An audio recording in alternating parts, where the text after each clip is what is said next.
Welcome to the Ottawa International Writers Festival. Our 2020 virtual season is broadcasting from the unceded and unsurrendered territory of the Algonquin Anishinaabe.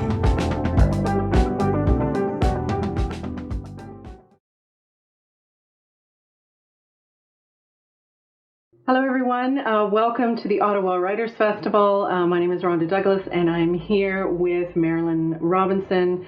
And I'm sure you know who she is, but I'll just give a quick intro. Marilynne Robinson was born and grew up in Sandpoint, Idaho. She teaches at the Iowa Writers Workshop at the University of Iowa. So she lives in Iowa City.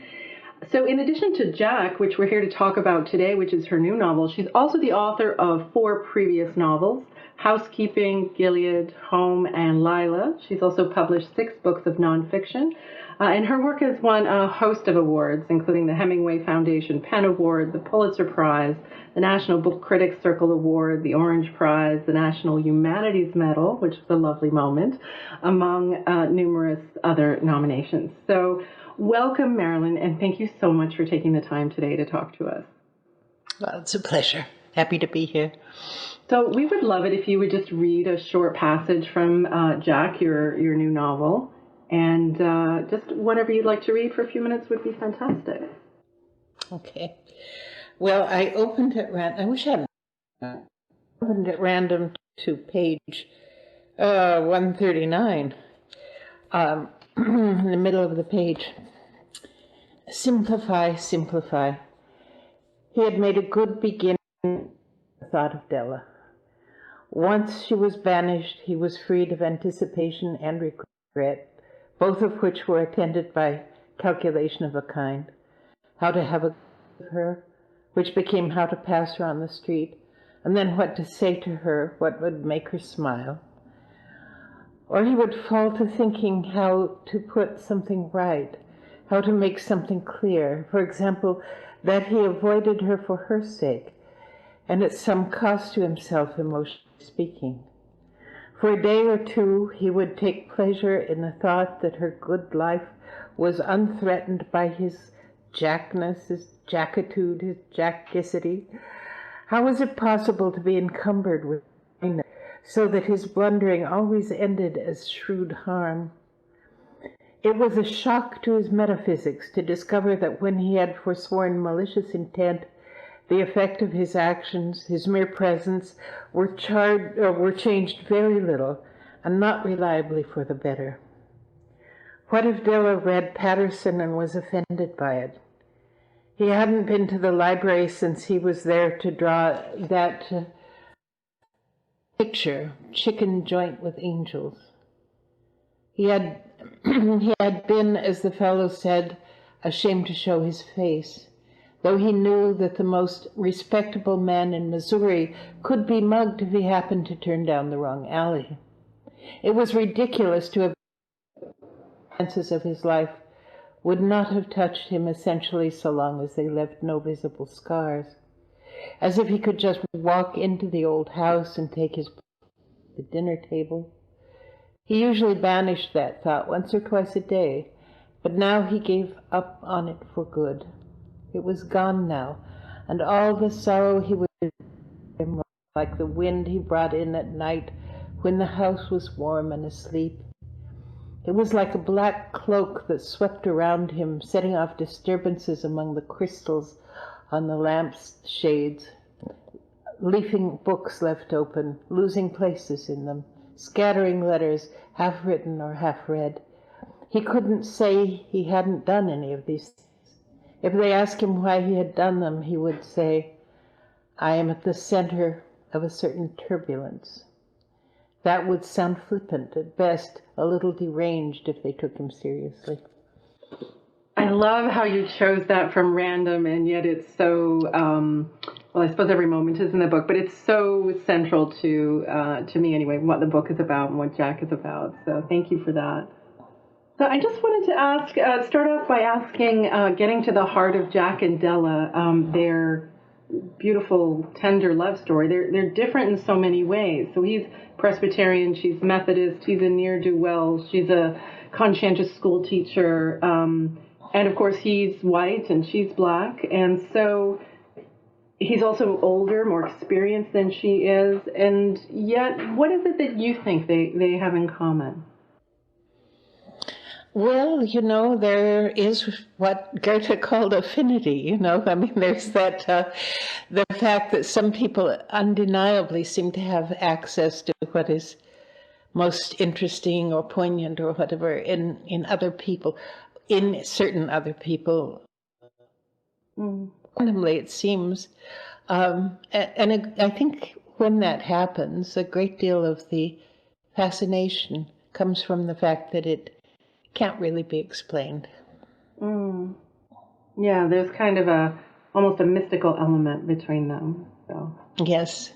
I was reading your Paris Review interview that you'd done before, and you thought at the time, this was back in 2008, that you wouldn't be pursuing Jack any further as a character. So what happened? Why did you decide to center him in this novel? Well, when I said that, there's a way in which elements of fiction sort of distill themselves in my mind without my intending it or controlling it or something. I don't know. I mean, at the time I wrote that, I felt it accessible to me in important ways. And then after he had sort of lived in my brain for a few more years, there he was, to my satisfaction. Right. And can I ask about, because I'm just going to dive into a question I had for later, but there's something about that it was curious to me as a writer, because readers of Home and Gilead will already know Jack and Della and their child to some extent. So did you feel there were any particular craft challenges for you as a writer in writing a book where the outcome is somewhat known? And so, that theoretical, oh, I wonder what's going to happen to them tension, isn't there. Well, I didn't feel that as a specific problem in this case because there's a lot of tension in the relationship that is simply irreducible and continuous. I don't think I sort of resolve things not at a level of conscious craft. I don't. There's a degree of distance from the page, in a sense, suggested by that language, and I mean, in order to write, I have to be closer to the page than that. So this is the fourth Gilead novel, right? And so, yes. But we're not in Iowa anymore. We are in St. Louis, Missouri, sometimes in Memphis, Tennessee, and briefly in Chicago. So I'm curious why St. Louis in particular for so much of that time. Well, that's one of those things in an earlier novel. Jack and Delilah talk about St. Louis, and I suppose. I mean, St. Louis is a very major, but the southern flavor, although it was on the side of the North in the Civil War and so on. So it has that sort of complex mingling of historical characteristics. Right. So, and then I suppose as a mixed race couple at the time in St. Louis, but also where she's from in Tennessee, the laws, it was illegal for them to be together. And so how much does that play into what happens between them and their how their relationship develops for those who haven't yet had the pleasure of diving into Jack? Well, I mean, for one thing, those laws were so widespread until they were finally overruled by the Supreme Court. I mean, I'm passed out of use, but they stayed on the books until the middle 60s,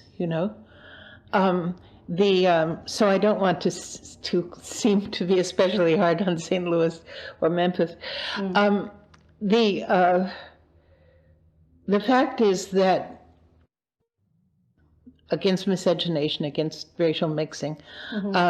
And then also the fact that a very strong expectation of respectability was part of being a teacher in that period, you know, so that any scandal, I mean, she made herself incredibly vulnerable to scandal by any contact with this disreputable white man.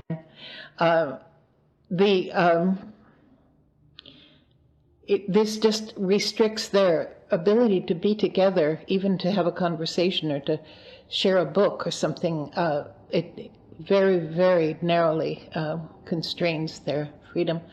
I made extensive use of a beautiful cemetery in St. Louis as a because they could be together there and talk and get to know each other in some fairly, you know, exhaustive or extensive way, without being seen or interrupted or interpreted.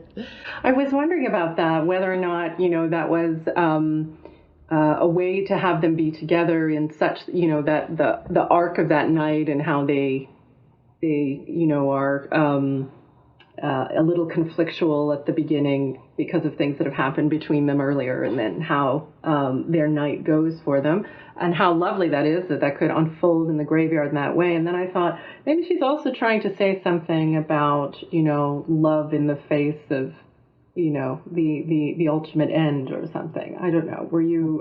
Is there something else you were trying to get at with that graveyard? Something you found interesting there? Well, because he goes back, right? He's there as well, on his own. Oh, yes, indeed. There are times when he sleeps in that cemetery, as a matter of fact, to his embarrassment. But I mean, there's something being in a sort of a country of the dead, you know. It's a sort of erasure of the kinds of superficial distinctions that people are making while they live, and I, you know, she is someone who is restless with the imposition of limits on her experience, and you know, that is, I mean, A, because it acknowledges that all these things are transient, and B, it's a place where she's not supposed to be, where she is, right? You know, right. So she's sort of pushing the limits of her, you know, very narrow or quite narrow life. Which is something she likes to do. It's sort of a quirk of her, or a twist of her personality, isn't it? That she absolutely like to push out in this way. Yeah. Right. And Jack, he thinks quite a lot about the harm he's caused others, and there's this lovely phrase around him aspiring to harmlessness, you know, that he aspires to harmlessness. Do you think he's harmless in the end? And is it even possible for him to be harmless? I think people are not harmless, and that he differs from his kind mostly in the fact that he's very aware of the, you know, the impulse toward harm. You know, one of the things that is true of St. Louis is that they demolished the black side of town, basically, for purposes that had not yet quite been settled on. You know, I mean, they're a horrible thing. Destroyed 44 churches, for one thing, you know. And so he is somebody who would be described by, you know, in conventional lights as somebody who's a little, you know, dangerous to be associated with and so on. But he's living in a civilization where this fantastic grand-scale harm is done, and it's within the range of what is accepted and respectable and normal and legal, you know.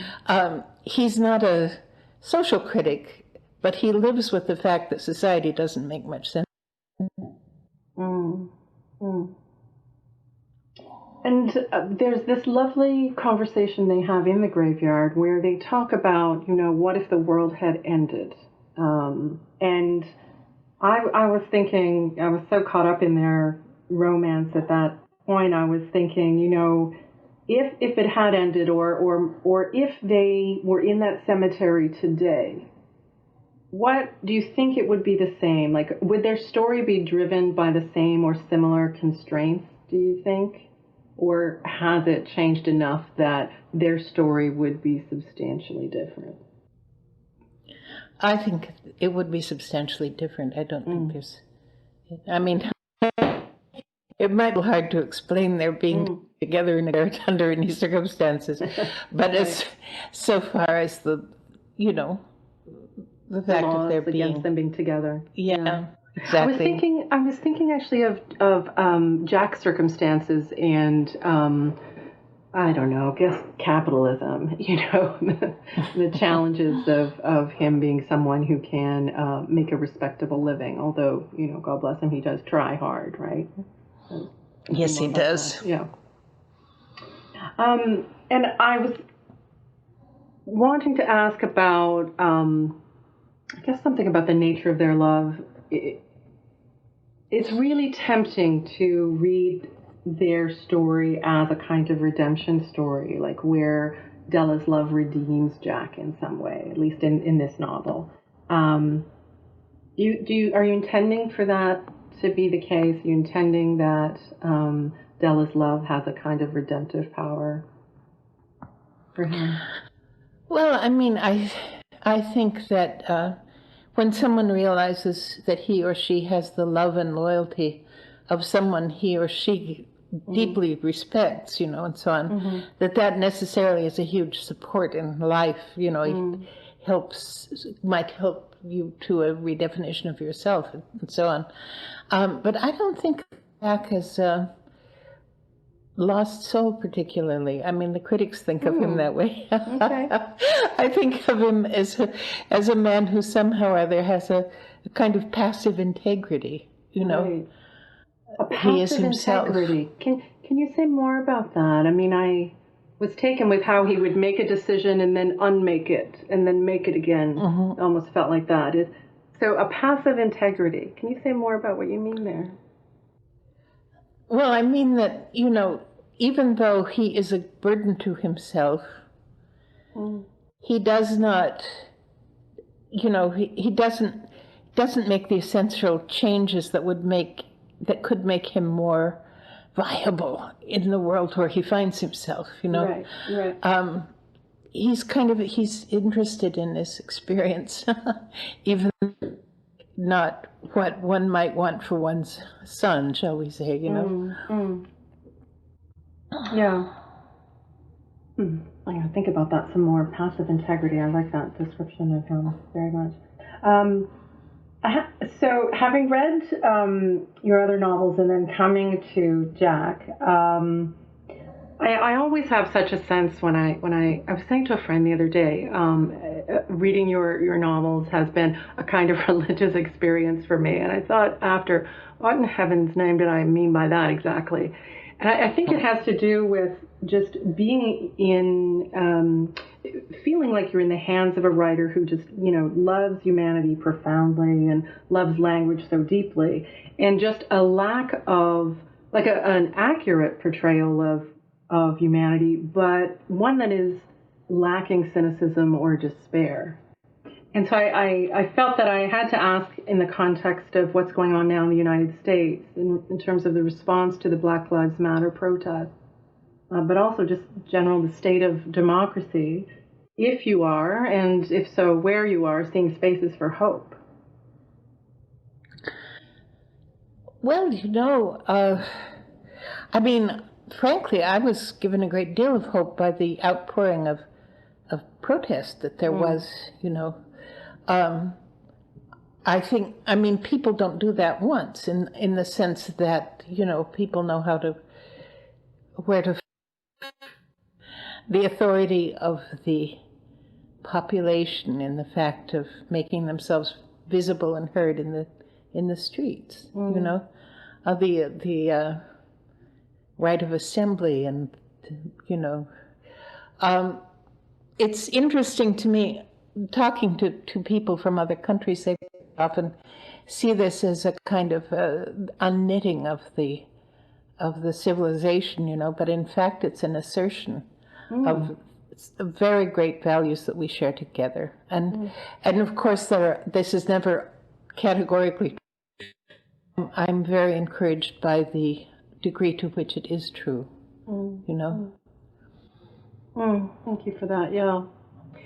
Can I ask about, now I confess to being a lapsed Christian. I come from the Methodist side of the United Church here. But I thought I would love to ask you about the Christian concept of grace and how it plays into the novel, the characters, how the characters develop with their relationship with one another.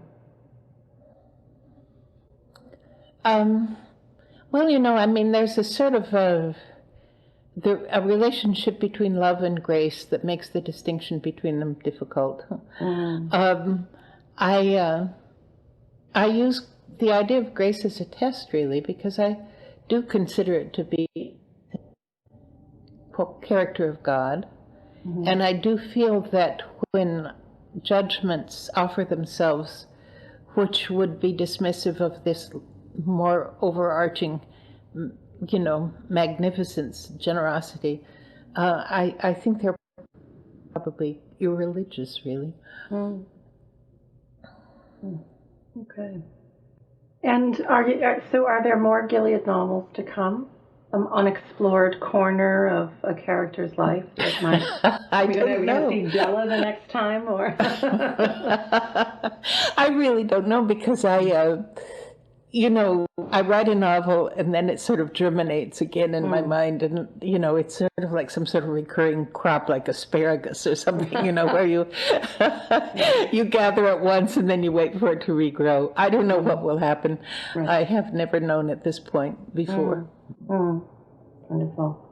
And I take it with the pandemic, your touring of this book is happening from a chair or a couch over Wi-Fi. Is that a good thing, as far as you're concerned?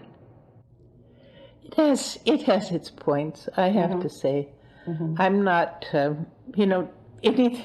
was Henry David Thoreau who said, never do anything that requires clothes, Right. And I have failed to take his advice repeatedly, but now I can take it wholeheartedly. Good. I'm so glad. Well, that's all I had, and I just want to thank you so much for taking the time to be with us, and particularly for the reading, which I really appreciate you doing for us today. And thanks so much for the book. Oh, thank you. Take care. Bye, Marilyn. You too. Bye.